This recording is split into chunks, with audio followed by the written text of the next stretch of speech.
This next LP, unfortunately, starts to signal the beginning of the end for this world-class band from the 1970s.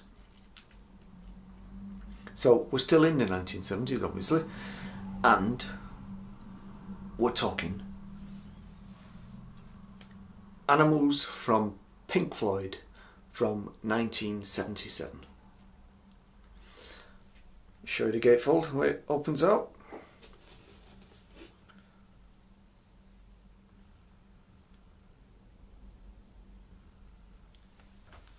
Great sleeve, ominous, dark, brooding, just like the music.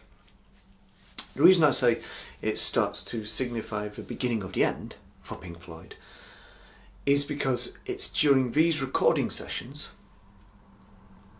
at Britannia Row in London, the brand new purpose-made studio that Pink Floyd bought to record in, that we start to see Roger Waters, his ego starting to, how should we say, get a little bit much. Now, I know everybody has an ego, so it wasn't just him, but he seemed to be the main protagonist. And on the tour that followed, in the Flesh tour that followed, we have the famous spitting incident. So Roger really wasn't in a good place during these years.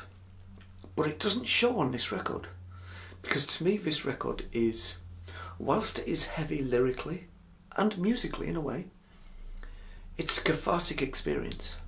It is not a depressing experience, even though the tone is heavy. I think it's a cathartic experience. And I think that's because it was produced so well by the band. And by that I mean the beginning of the record starts with Pigs on the Wing, which is a nice little acoustic number. And it ends, side 2, with Pigs on the Wing, which is a nice little acoustic upbeat number, to a degree.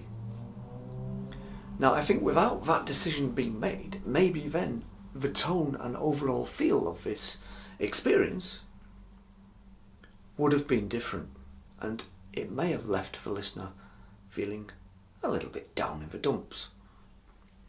But that's not the only reason why you don't feel like you've had a bad experience after listening to this record.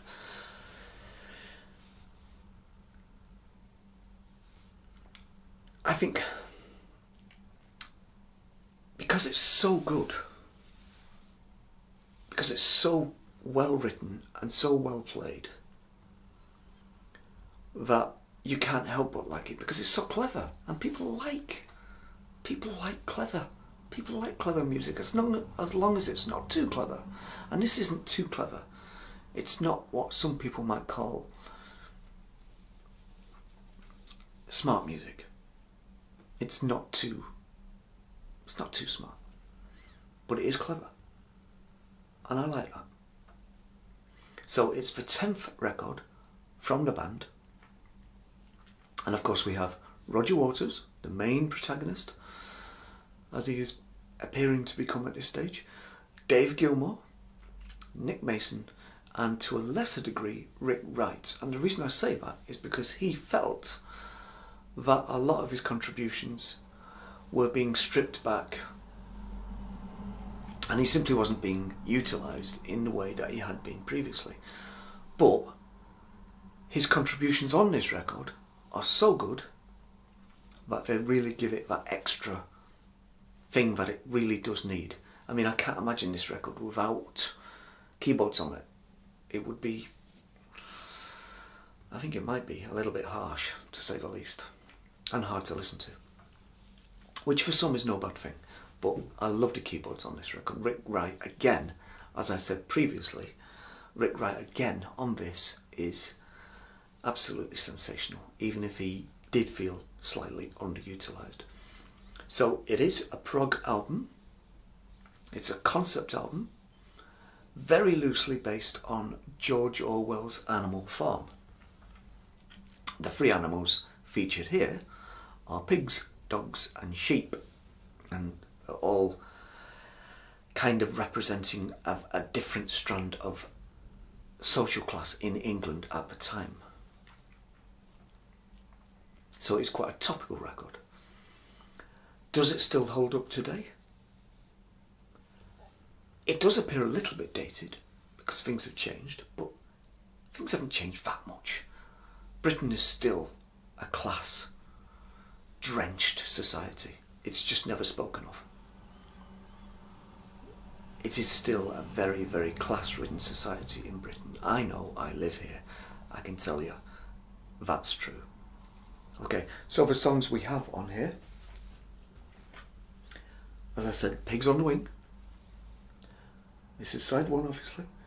Then we go into Dogs, which basically takes up all of side one, which is absolutely superb. Then we have side two, Pigs, 3 different ones. Again, stunning. And then it closes with the monstrous sheep. If you can have such a thing as monstrous sheep, you've got it on this record. And then the final couple of minutes, Pigs on the Wing, part 2, number 2. So it is a superb record. The critics, some liked it, some didn't, a mixed response. As far as charts go, in Britain, the highest it got was number 2, which is phenomenal. In America, it was only one behind, number 3. So America were big into Pink Floyd, just like the British at this stage, and they took it to their hearts. And of course, Pink Floyd toured this record, and that's when we start to see, on that particular tour, in America, the incident with Roger Waters and how he starts to basically unravel a little bit psychologically when he spat during a particularly at a particularly noisy group of fans who were down at the front during a gig. He simply got fed up, and it happened, you know. And then obviously the next record we have after that, we all know what that is, and that really does show Roger Waters properly unravelling. But getting it off his chest, which is a good thing, and getting it off his chest in a creative way. Again, a good thing, not a bad thing. He probably felt he had to do that, which again is good. You know, even if it does leave us with a record that is unremittingly depressing. This, as I say, is not unremittingly depressing. This, from Pink Floyd, is one of my favourite and many people's favourite records, because it shows them at their best, their bombastic best, their creative best. It's an absolutely sensational listen. It really is. It's original, it's interesting, it's enthralling, it keeps you entertained. So, have you heard Animals by Pink Floyd? Isn't it a sensation?